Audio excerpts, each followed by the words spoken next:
Good morning, everyone. Thank you for joining us today for this exclusive webinar on ensuring compliant fire protection in challenging built environments. I'm Nadine Jaber, Communications Specialist at Johnson Controls, and I'm excited to be here with you as we kick off the first session of a series of webinars we have planned on fire solutions. For today's session, we have an exciting and informative agenda lined up for you that will cover the fire detection ecosystem, sustainable fire protection solutions in the market, transition to non-fluorinated foam, and the exit of AFFF industry recommended certifications and applications. We have 4 panelists who will share insights and experiences discussing the latest strategies, technologies, and regulations that are shaping fire protection today. You're encouraged to engage with our speakers by submitting your questions at the Q&A chat at any time during the presentation. We will address as many as possible during the Q&A section. I will now hand over to Grant MacArthur, Sales Director, Install Controls, Fire and Security, who will be giving you an introduction about Johnson Controls.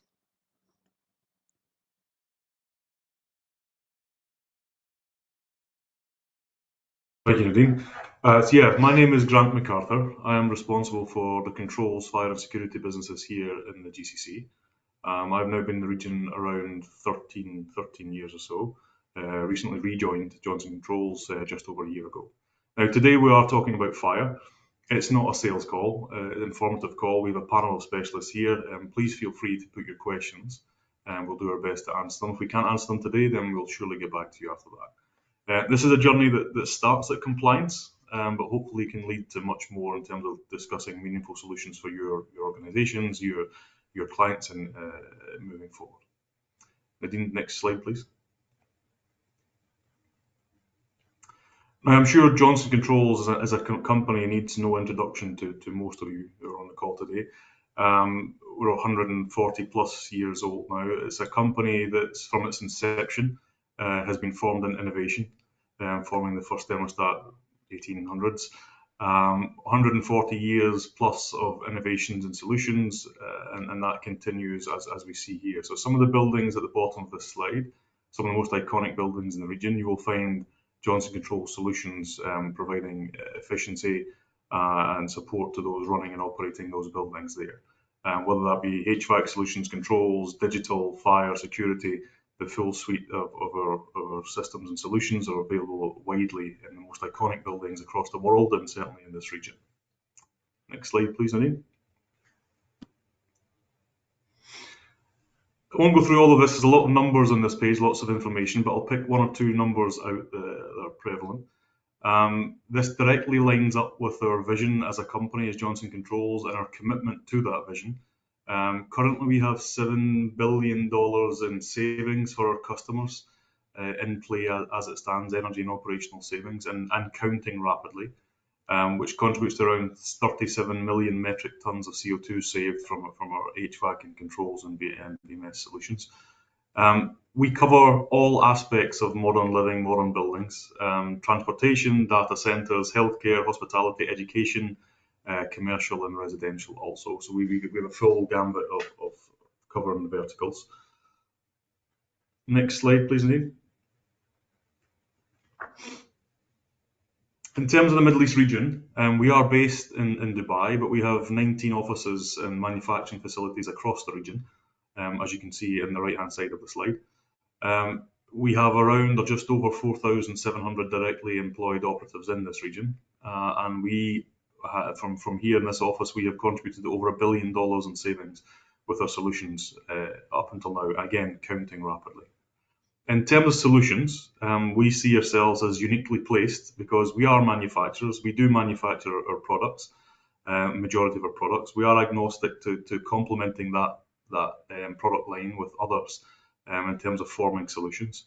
So as a manufacturer, we have the in-depth knowledge, we have the expertise, not only as selling solutions, but creating these products from scratch and a huge depth of R&D behind that. Recently in the region, we have reintroduced our BOD function, and Rakesh, who'll be speaking to you shortly, is part of that. Rakesh is not a salesperson. He's here to make sure that you and your organizations get the support from us as a manufacturer and as a solution provider in terms of your compliance, what's coming in the market, what's trending, what's new, what we can and can't do. He's there as a technical resource to you to be used when looking at specifications, new building coming, regulations, and so on. Next slide, please, Nadine.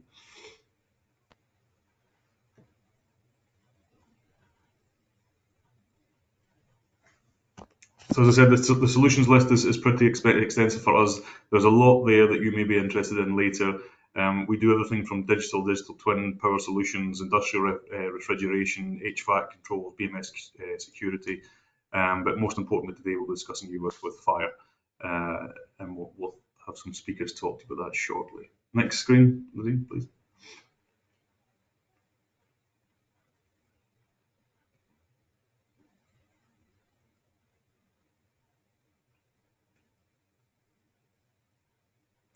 Yeah, so the next year, this is a host of our brands.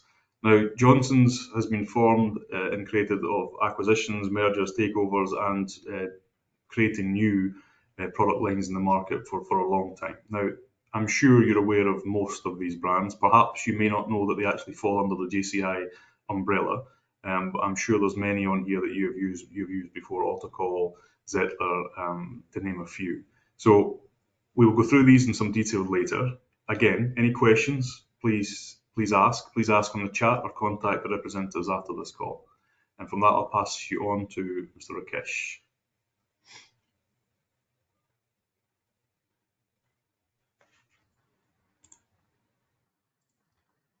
Thank you, God. Thank you, Grant, for taking us through what Johnson Control is, what we can do, everything. Good morning, good afternoon, everyone. Myself, Rakesh. I'm the base of design manager working for the direct channel business, trying to be with customer to see what we can do, everything. I've been with Johnson Control for the past 17 years. As part of my this is a new responsibility that has been given to me in consideration with the previous role I've been working with Johnson Controls. uh, on this new portfolio, what I do is like I go and meet customers, especially authorities, then key building stakeholders like end users. Then we have consultant, facility owners, contractors, insurance regulators, and other key stakeholders who are very key in designing and operating a building. So what we do is like when we go and talk to them to understand what their challenges are, what their pain points are, how we actually able to solve that. So ideally, the first question I get to hear from all the stakeholders is like, I see Johnson Controls from various ends. We know Johnson Controls, what they are, what products are there, but where are you coming in from, and how is Johnson Controls organized? So this is what the understanding I wanted to give you as part of this session to take you who we are, how we are doing, and what we can able to give you as direct Johnson Control employee business. I'll take you through the next sessions of slides in giving you this understanding. Further, this is the first of the session that we are organizing to give you an understanding. Once this is done, we will take your feedback and we will again reorganize further sessions to go more in depth on further technical kind of presentations where you get more related to certain verticals which you really wanted us to give you as a solution. Next slide, please, Nadeem. Again, as I said, like channel to market, how are we actually channelizing ourselves in the market is the primary question what most of the customers whom I met was asking me. In actually, Johnson Control is serving their customers on two fronts. One as direct Johnson Controls and the other one as indirect channels. So as direct Johnson Control, direct employee, we represent certain brands and solutions in the region, whereas indirect channel, basically our agents, partners, distributors, they represent certain brands in the region. How are we actually differentiated is what something I'll give you an understanding in my next slide. Next slide, please. So what makes us different? Ideally, the first and the foremost understanding I would like to clarify here is we are not just solution providers. We are your partners. That's what Grant was also highlighting. This is not a sales pitch. This is something we wanted to be your partner. We wanted to evolve with you at various stages of development with respect to building technology solutions. We are the direct channels building technology solutions representatives. What we do is like we go and discuss with customer at a very early stage of any project, let's say conceptual stage of the project, to give an understanding based on the feedbacks we gain, let's say from the various customer experience. So these inputs will help the customer to put the right concept in at an earlier stage. Once this is done, then it goes into the next stage of further development of designing the systems. So even during this phase, what we do is like we sit with the different stakeholders of the investors, let's say consultants, end users, authorities, because there are certain challenges with respect to their architectural design may not be in compliance with the code requirements. So how can we solve this? This is where I get to bridge between the end users or our customers and the internal R&D department. So like I take the feedback from them, I'll give the feedback to our internal team of people. We get to share the experiences. We get to take the feedback from our internal expertise. What we do is like we try to bridge that gap and we provide the right design. So once this is designed effectively and correctly, the next is a very simple task, which is how you install it in compliance with the local regulatory code, let's say NFPA guidelines, whatever the code you wanted to get that installed, we can do that particular point. So this is where we come in next also as direct business or direct channel representatives. What we do is like we come, we meet you, we give you the solution, then we come and help you with the installations as well. So once we install, we are not moving away. What we do, as I said, like we wanted to again evolve with you. So we have a very rigid service and maintenance team who can give you the entire operate and maintenance life cycle experience along with you. So like on your day-to-day basis, you will have a lot of, because when you conceptualize, when you design it, there may be certain challenges which you will not be foreseeing at an earlier front. But when you actually start operating, this is where the real constraints comes in, like how do you go ahead with this particular distance. One common example, if I have to highlight here, is the humidification factor. Sometimes when the door opens, you will start getting false alarm. So how can we able to solve this with respect to different solutions? So these are some of the main key experiences where we get to share with our customers and let's say the facility operators, and we try to resolve that. So this is also one of our key expertise area. Once we do all this, the next stage is how customers would like to keep them evolving with respect to the market demands. So once they have to evolve, there may be certain refurbishment, or there may be certain like rechange of their orientation has to be done within the way they operate and within the way they wanted to put their architectural plans in, or the building changes has to be incorporated. So these changes requires again to see like how we can able to do that in a compliant way with respect to the solutions what we have. There will be challenges, how we can able to solve those challenges, so that finally when you do all these challenges, this is fully in compliance with the code regulatory requirement, and this is satisfying the needs of the insurance providers. So when we do all that, basically you get a kind of complete comfortable solution where the customers will don't have to think about this support systems that is supporting their building. They can really think about how they have to develop their business. So that's why I was very really highlighting the fact that we are not a solution provider, we are your partners. So call us, we will be there for you to provide the entire support throughout the building life cycle period. Next slide, please. Yeah, in this section of fire solutions, I'll take you through an understanding of what solutions we possess as direct channel and how are we actually serving with respect to various key fire protection solutions what we have. Next slide.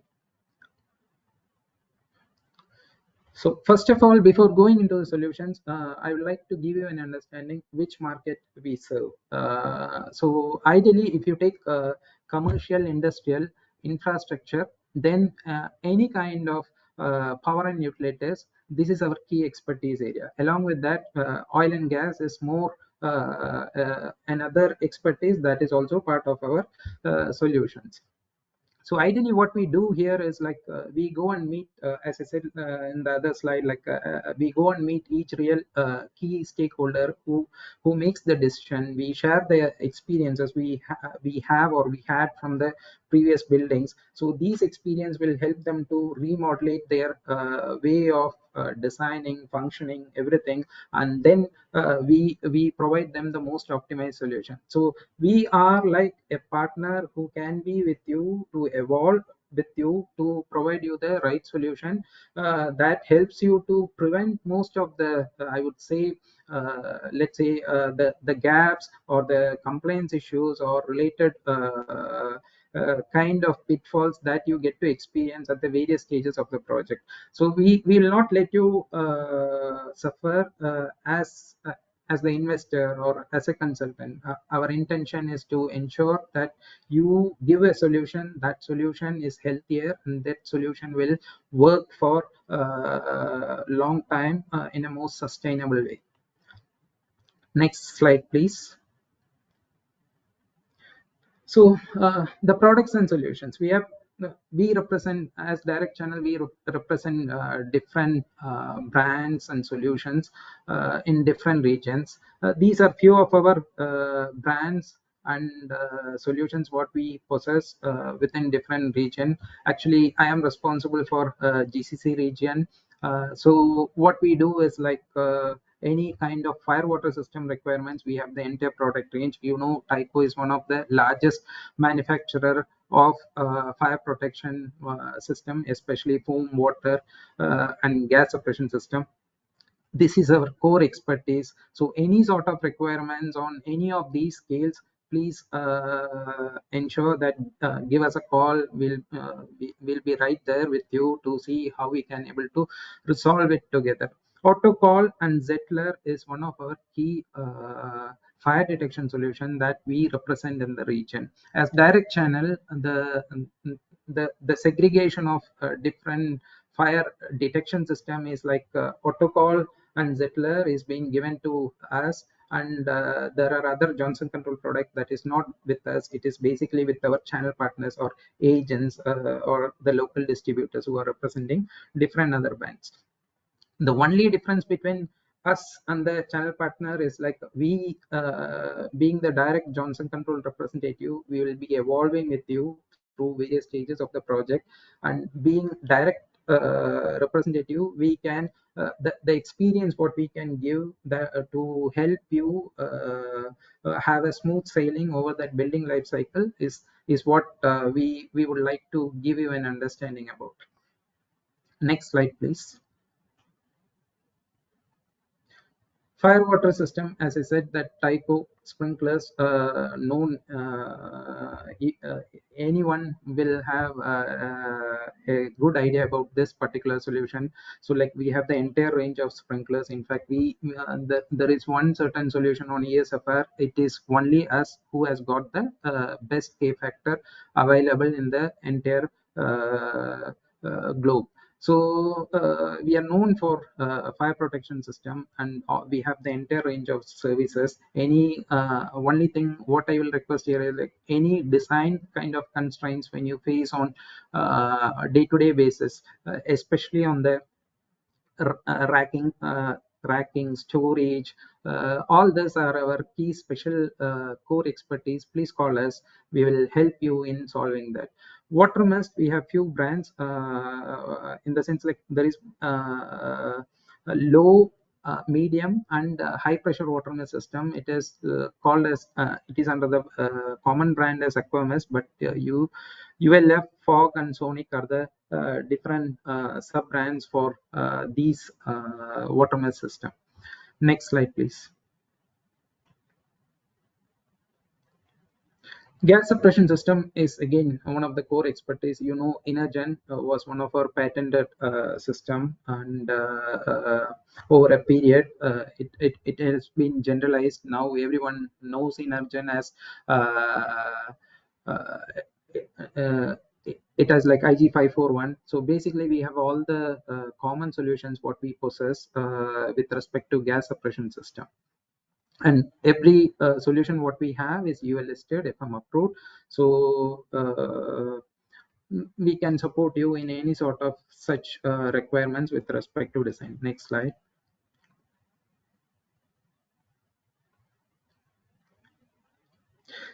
Yeah, acoustic nozzle solution is one of the key specialized solution what we have. Acoustic nozzle is basically for the data centers. We have different white papers available. Please let us know if you need a support. Here is where we can, as a specialist, we can help you in this front as well.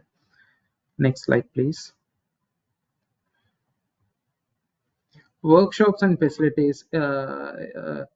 So what capability we have in the region is something that I will help you understand through this section. Okay, next slide.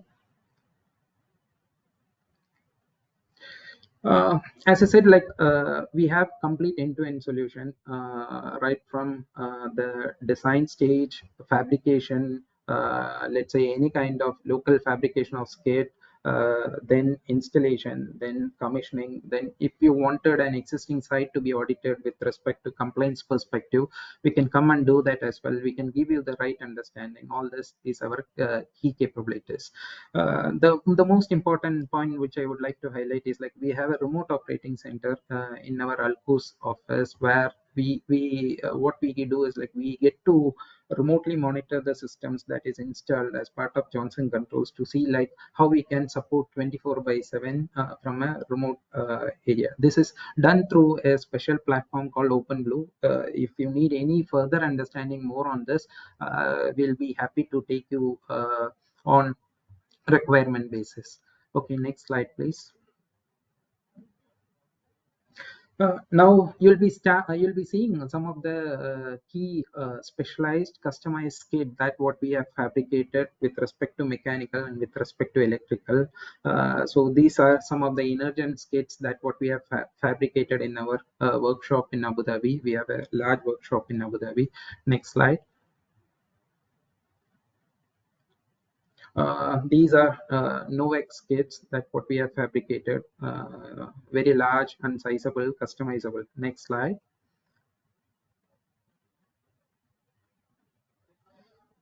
Mechanical deluge kits. These are mainly for oil and gas requirement. Based on the needs, we get to fabricate all these kits. Next slide, please.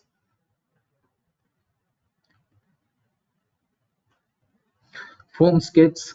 Foam is one of our specialized technology. These are some of the customized foam skid that what we fabricate.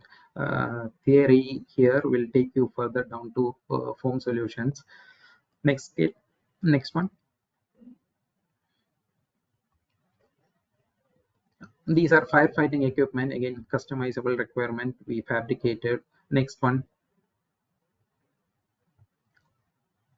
These are some of the key customized electrical panel fabrication and kind of telephone system that we get to fabricate for oil and gas facilities. You'll be seeing that in the next couple of slides also. Come on, you can move, Nadine. Next slide.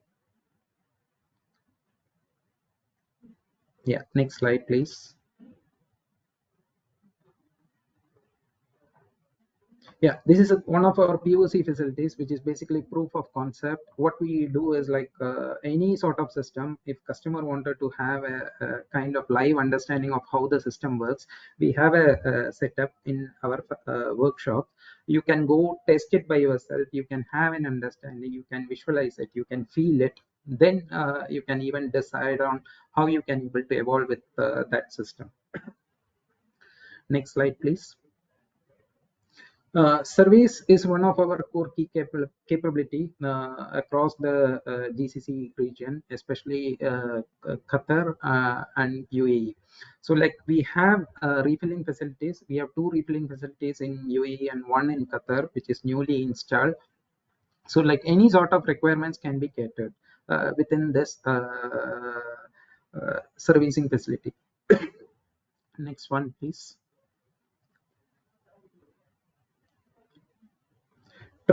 Training like some customers will be more interested in having an understanding about the system. They would like to, because for their daily day-to-day usage, they may have to have a detailed understanding of how it is to be operated, everything.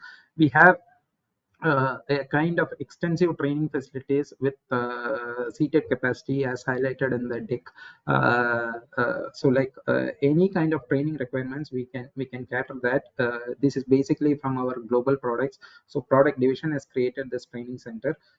As building technology solutions, we also have our in-house training center. So like this is basically in Internet City in Dubai. So like any sort of hands-on experience on the training can be catered through this training center. Next slide, please.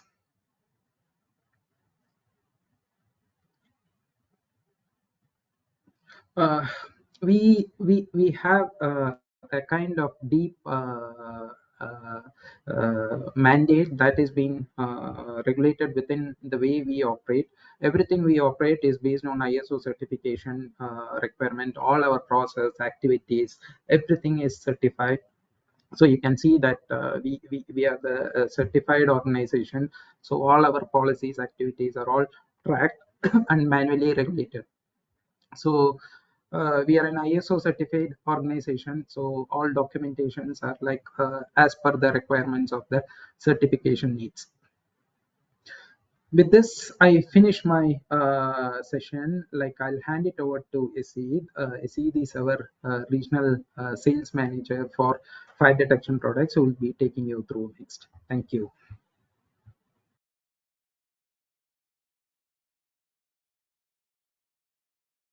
Thank you, Rakesh. Good morning, good afternoon, everyone.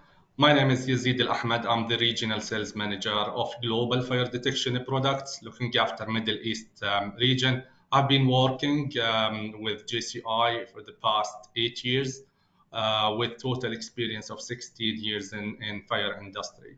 I will take you through in the next slides with the brands, our fire alarm and fire detection products we offer to the market. Next slide. So before going into our product range, let me just explain a little bit about the standards and compliance we follow within the JCI for our products. We offer to the market different standards of products.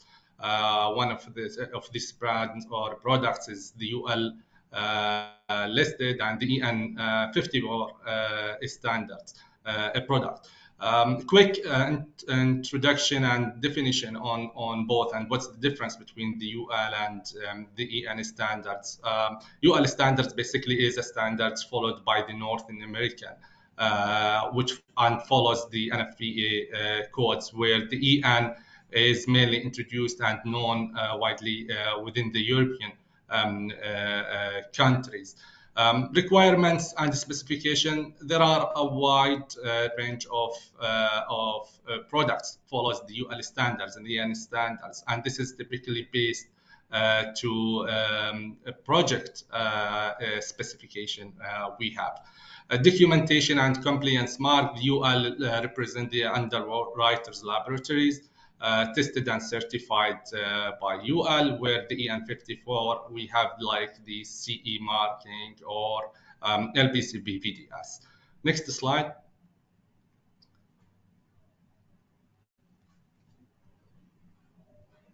There are so many standards. There are so many topics that differentiate the UL standard versus the EN54 standards. I have picked like a few points to show you what's the differences between the two standards. So geographically, we know the UL is primarily in North Africa, including the United States and Canada, where the EN54 is widely adopted in Europe.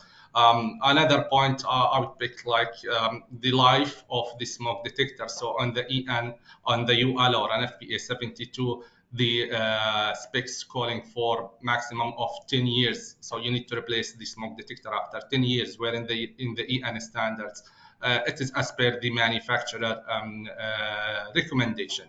Another thing is like what is the maximum temperature of a smoke detector of duct. So an FBA or the UL 286A calls for maximum should not exceed the 38 degrees, while in the EN is up to 50 degrees. Next, please. So this was basically a small introduction about our UL and EN range. Going to the product range we are offering to the market. So I'll start with the AutoCall. AutoCall is representing the UL standards, the product. It is mainly was founded in Ohio 1908 in the USA. Although the name sounds in the Middle East is new, but it is not new at all, where this product started in operation in 1960s in the States. In 1973, AutoCall invented the first voice evacuation and firefighters communication system, where we were distributing OEM to numerous companies who did not use their own product. Moving forward, in 2016-17, in the Middle East, we started selling the AutoCall products, especially after the merge of Johnson Controls and Tyco. Next, please. What's the AutoCall product? The result of this product, we have come up with a rich fire detection solution and range of fire alarm system. We always say AutoCall is a never compromise system. What do we mean by never compromise? It's enhanced technology, delivering superior values, easy to design and install, backward compatibility of the products, adaptable to use for all your projects. Next slide. So going to the product range, to the range of AutoCall products, we have a wide range of controllers, from a small range to the bigger range. So our bigger panel is for 100 panel, AutoCall for 100 panel, up to 3,000 points can we have. It's a modular type, so we can increase the number of loops, we can customize and configure the panel, similar to the 4010 panel, and this is the smaller range, going into the smaller one for 007, which is our lowest addressable panel we have in the range, and then a couple of conventional panels and releasing panels. Next.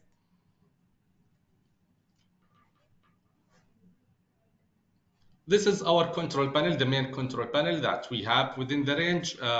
We are talking about addressable system, so it is intelligent performance and easier testing.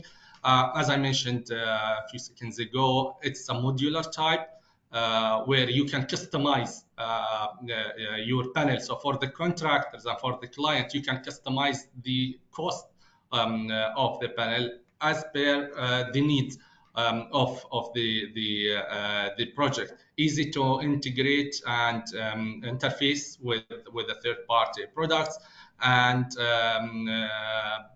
it is backward compatibility with upgrading the system. Next. That was on the controller side. On the devices side, we have a wide range of products within the autocall products, initiating devices like the detectors. It's a high-tech product that comply with the standards and the specification of majority of the projects. Built-in drift compensation, where the device itself warned the panel before reaching to the fire stage. We have the option of hard and soft addressing, whatever suits the consultant and the requirements on these products. Another product within the product range is our notification devices. So as an auto call, we have two technology. We have IDNet solution, and we have the MX solution, where we introduced recently an addressable notification devices. Majority of the UL brands or products do not have an addressable notification, while in autocall we have introduced our ESNet and MX IDNAC circuits to the system. Next, please. One of the main functions or the features that we have within the notification devices is a feature called self-test feature for our notification devices. So in each device, in each notification device, we have a built-in sensor. So in this sensor, once we run the test mode of the panel, it is automatically measure the sound level, measure the sound, the light output that we need to show in order to verify that all these products are working perfectly. Next.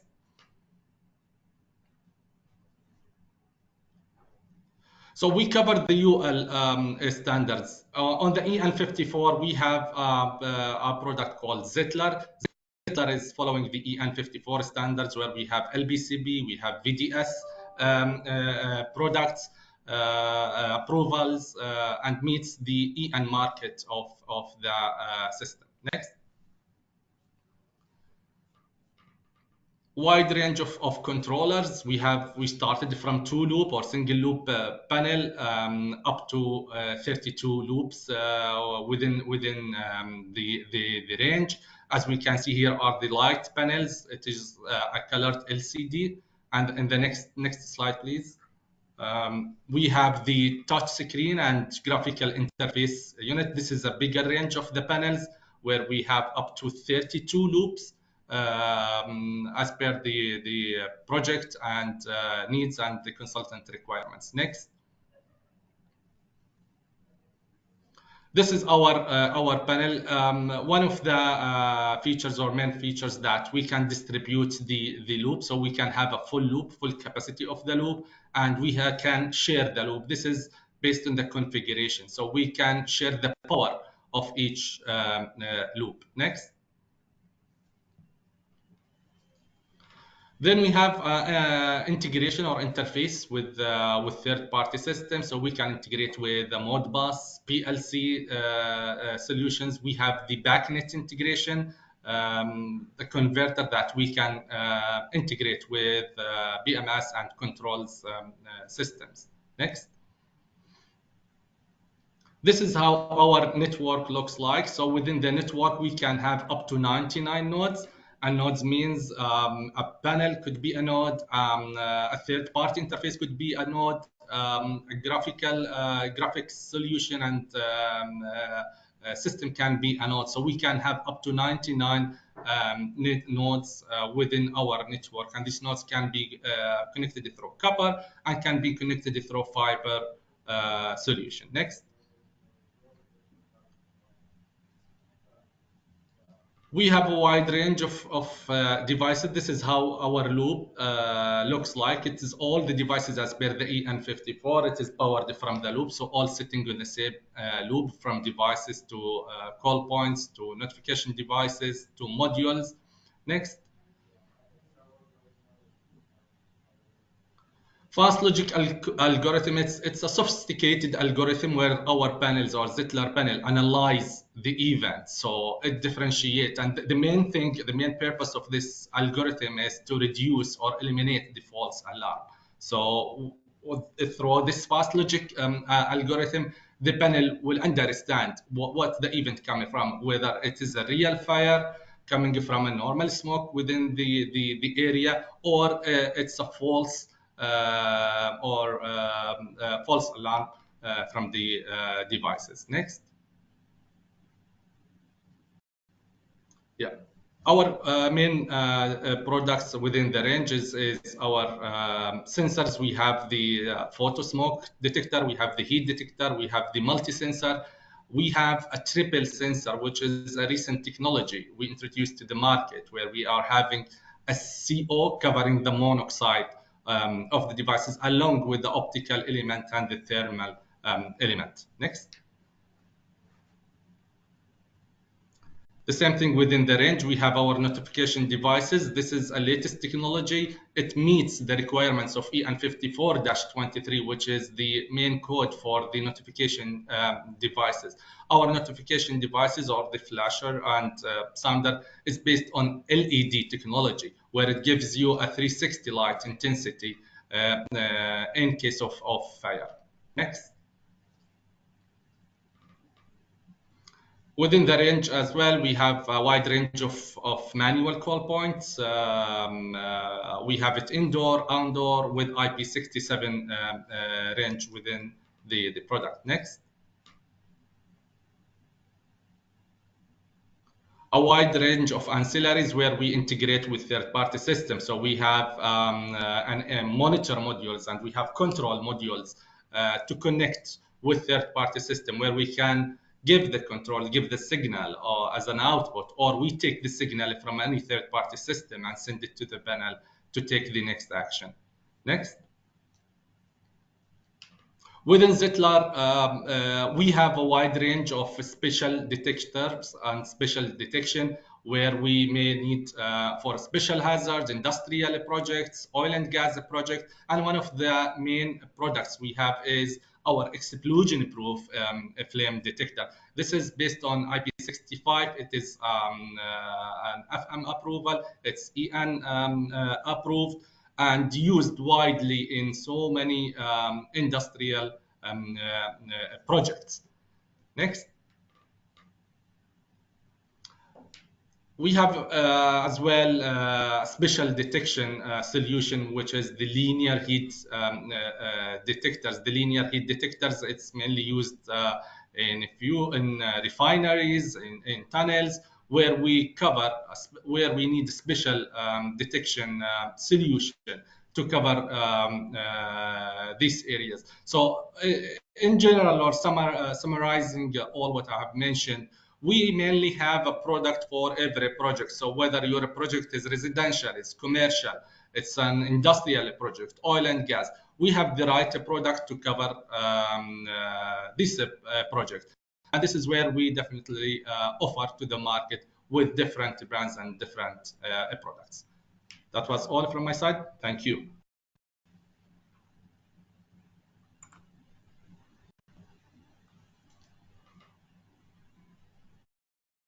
Many thanks, Yazid. My name is Thierry Monet. Good morning, good afternoon, everybody.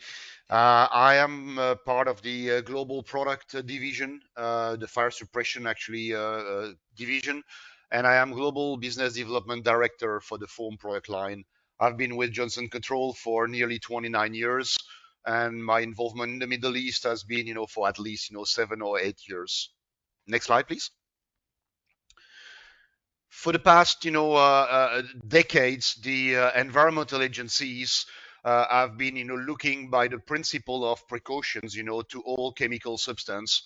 Around 25 years ago, it started with in the fluorinated substance, watch, especially, with, 3M, foams containing, made out of this electrofluorination, and creating, a substance well known into the industry called PFOS. Since then, the regulators have been watching a couple of more substances like PFOA or PFHXS or PFHXA, And a current focus from the environmental agencies is now over the entire family of this fluorinated substance called PFAS. If you wonder, which are the most active regions around the world, it's you can see this, bottom right left corner, with the count the regional areas in orange, which which are the most active, countries working on regulating, these fluorinated substance. Actually, APAC, Australia, and New Zealand are the most active because the regulation is already in place. That still leaves, a couple of areas in white, where, the local countries are not so active. However, you should also count, on the fact that all the countries in green on the bottom right corner picture, are member of the Stockholm Convention and have ratified the Stockholm Convention, where there is a regulation called POP, persistent organic and pollutant, where so far, many of these fluorinated substances like PFOS, PFOA, or PFHXS are already regulated. No doubt that soon, when PFAS will start to be widely regulated, that the Stockholm Convention will also adopt and further impact, the world on the use of this substance. Next slide, please. As I just mentioned, PFAS, which is, pair and polyfluoroalkyl substance, is actually not a substance in itself. It's a family of the fluorinated substance. This is a huge family, which, I think no one agrees on the total amount of substance. Some say it's 4,000, some say 10,000. I'm usually saying, that we have evaluated or identified, around 11,000 substance and keep counting. The PFAS is literally used everywhere, and you can see on that wheel, the field of application, of this substance that has many interesting properties, such as, water and grease, resistance, an extreme high resistance, which is also a reason why we find it into firefighting foams. What is interesting, with that challenge, even if, especially with the earlier slide, even if you see that legislation potentially not so active into the Middle East, you should always look at these, regulations from two sides. The regulators, so basically the environmental agencies, working on regulating substance.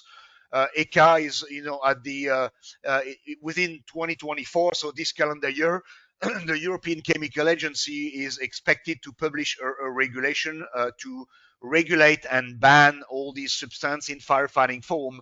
But you should also look at the end of the tail, at the other side of the tail with the supply chain.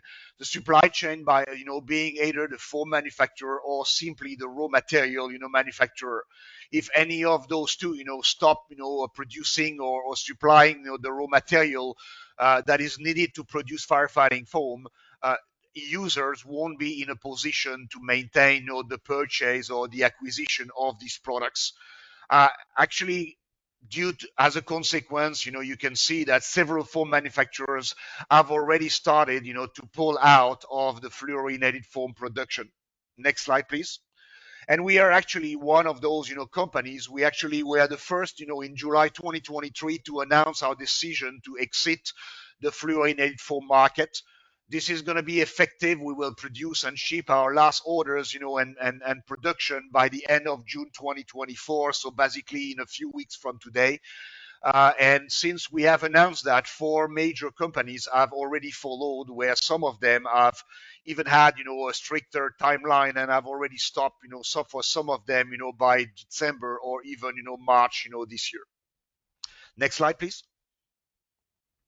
If you wonder, it's not always clear. If you wonder where this fluorinated substance, goes into firefighting foams, this is just a simple picture. There are many different types of foam that can be used for fire applications. Those in the green box, are, these firefighting foam that will get impacted. So basically having, these fluorosurfactant or fluorinated substance, contained into the formulations. The most well-known products that we often see into fire systems, either mobile or fixed, are the fluoroprotein foam FP or AFFF or AIFFs. commonly used, which probably represent, today 80%, 85% of the worldwide applications for firefighting foams. Next slide, please. Right. It would be easy, of course, if the new technology called fluorine-free or non-fluorinated foam was, simply, with a better environmental profile and similar properties or fire performance. It's far from being the case across, all the offering of this technology. I have listed here, and there are many more, but I've listed here, the main characteristics that you should always keep in mind, when transitioning or we're willing to use this new non-fluorinated foam technology. A couple of them, which I won't name all, but removing fluorinated substance, immediately have an effect that those foams are not film forming anymore. Any of them. There's no non-fluorinated foam that are film forming. You also change as you remove the film, benefit. You also entirely rely on, the foam blanket quality to achieve the extinguishments, which means that you need to take care of the minimum expansion, of at which the foam, blanket is discharged. Removing the fluorinated, surfactant as well, as typically seen, a significant increase in the viscosity, possibly impacting the dosing area of your system. And another major one as well is application rate. Unfortunately, not all the foam are designed, to perform at the same level, and you could see sometime products, which are requiring 100% higher application rate compared to other products, running to a high risk into the existing or the new design of system requiring more water, more foam to be discharged. So all in all, you can understand that this new technology is not a step-in or drop-in replacement product. More care and attention should be taken, during that transition process. A couple of more, features like the dry chemical compatibility or the fact that many non-fluorinated foam are only suitable for fresh water just indicate no further there are some limitation in that technology. Next slide, please.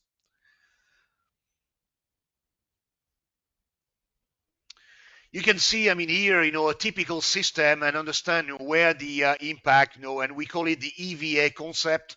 EVA stands for expansion, viscosity, and application rate. The viscosity, as I just mentioned, may impact your dosing system, if you don't pay attention.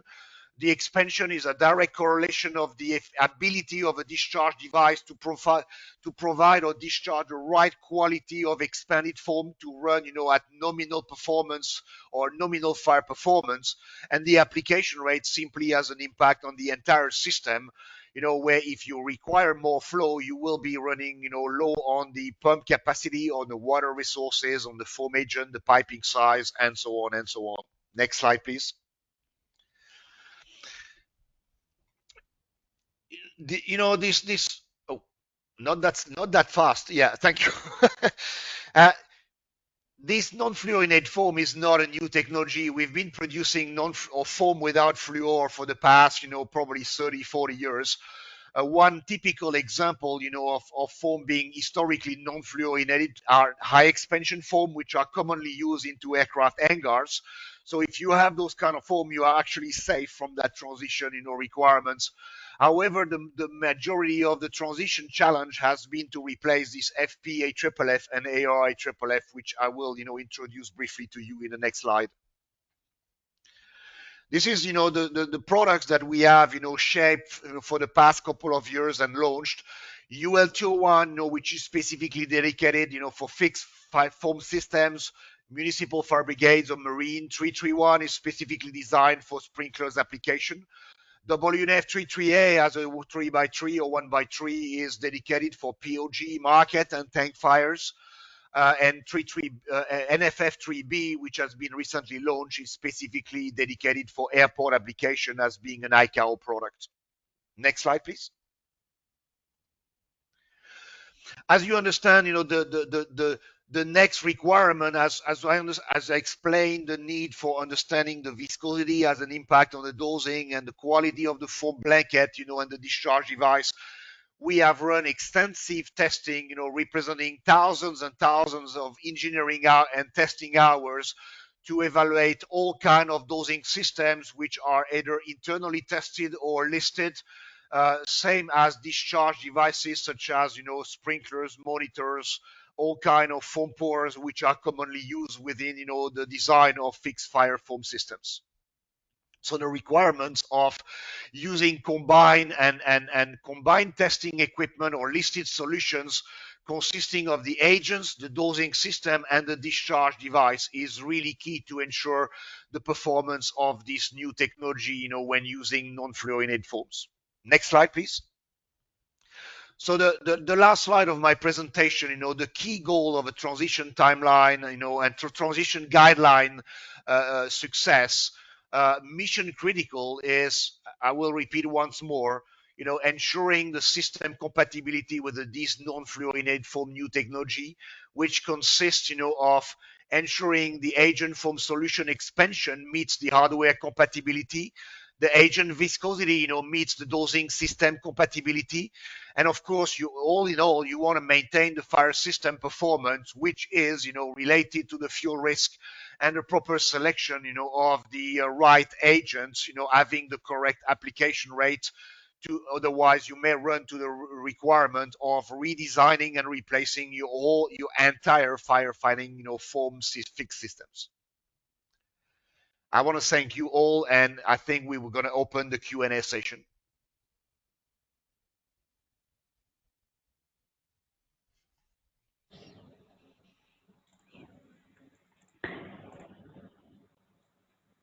Thank you to all our speakers for their informative presentations. If you have any questions or inquiries about any topic covered during this session, please drop it on the Q&A chat or reach out to us on the contact details in the email that will be shared after the webinar. I will now start off with reading the first question, which will be addressed to Thierry. Thierry, what are the effects of not moving to a non-fluorinated form? That's actually a great question, Nadine. Thanks for the one that asked. I mean, I can say if you are operating in the Middle East area, as there is currently no major work around regulating these PFAS, you may think that you have time because the regulation may only come within maybe 5 to 10 years. However, as I showed in one of the slide, it is without counting on the fact that many foam manufacturers are actually putting out of the foam agent, fluorinated foam production. We see already into the Middle East, a couple of end users impacting from the fact that, their historical products or the historical formation that they use is no longer supported by the manufacturer or by other manufacturers, hence the requirements to start thinking very seriously and actively on transitioning. Thank you. The second question will be addressed to Yazid. What are some key components of a comprehensive fire detection ecosystem in a challenging built environment? Another great question, to be honest. Yeah, back to the last things I have mentioned during my session, we have a product for every project, for every solution. So we know an area or region, like the Gulf area. There are different environments in these areas.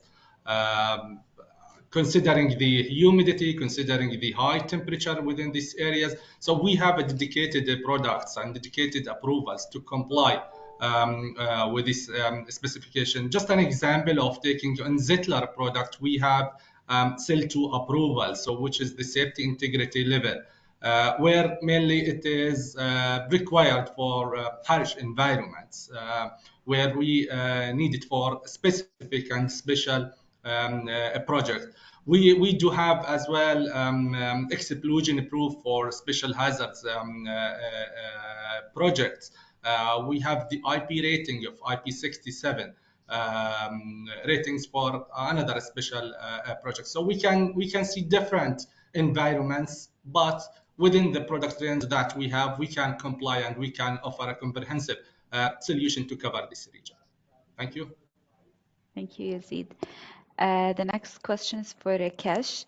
What are some common applications where these recommended certifications you spoke about during the presentation play a crucial role in fire protection?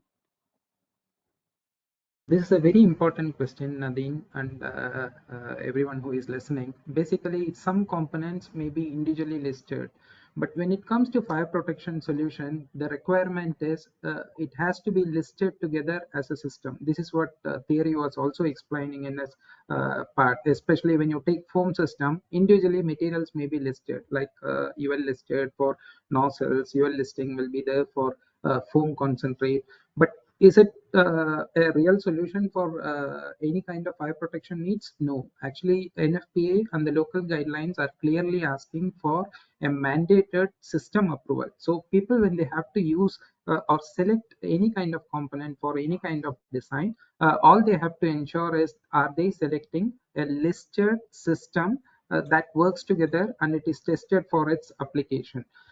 If this is not being followed, they are actually risking based on their insurance and other factors. So whenever people get to select, it has to be a compliant, certified, and listed system. Thank you. Thank you, Rakesh. So since we reached the end, the top of the hour, we will now take the final question. Theory, this is for you. The new foam product, is it effective for cost efficiency? Cost efficiency. I realize, I mean, running in 10, 15 minutes, something that normally takes me between 2 and 2.5 hours is not easy. I mean, to approach, rightly the questions or the crucial questions around that transition. Cost efficiency, let me give, maybe a tentative answer to not sure exactly what that means, but let me say that if you're designing a new system, it doesn't cost more, to actually design a system, including from the very beginning a non-fluorinated foam instead of a fluorinated foam. However, if you miss, that opportunity, and if you continue designing a system using fluorinated foam, in a few years, which might be 1 year, 2 years, 5 years, 10 years, the cost for the end user will be significant, to transition, because a lot of things will have to be taken care. The contamination, I mean, the cleaning operations, and the practical transition or the technical transition, adapting the existing system to the non-fluorinated foam technology. From in terms of, cost efficiency, we see and we have developed products that are really unique in terms of the features they bring. A lot of the restrictions that I mentioned in my slides actually have been overcome by the design of our products, meaning similar performance in terms of application rates, meaning performance in terms of minimum expansion, very decent viscosity similar to AFFF. So we probably have today a product that brings the least amount of modification for existing systems. We're actually here to help and guide end users, engineering companies, consultants into that transition. That's a very big part of our role in our BD group of the foam team. Got it. Thank you. This brings us to the end of this session. We will address the remaining questions in the next session. Thank you for joining us today, and we hope you found this webinar both informative and engaging. Stay tuned for the next webinar in this series. After we close this session, a survey will pop up on your screen. Please spare a few minutes to complete it. Have a good day. I take a minute just to explain that the next series will be based on your feedback. I request everyone to give your feedback on what sort of insights you want in our next webinar so that we can connect. We see a hand being raised. Unfortunately, this being a live webinar, we cannot take direct questions. I would appreciate you send your feedback. We can respond to you at least in person. Please leave your contact details during the feedback session. Thank you. Thank you.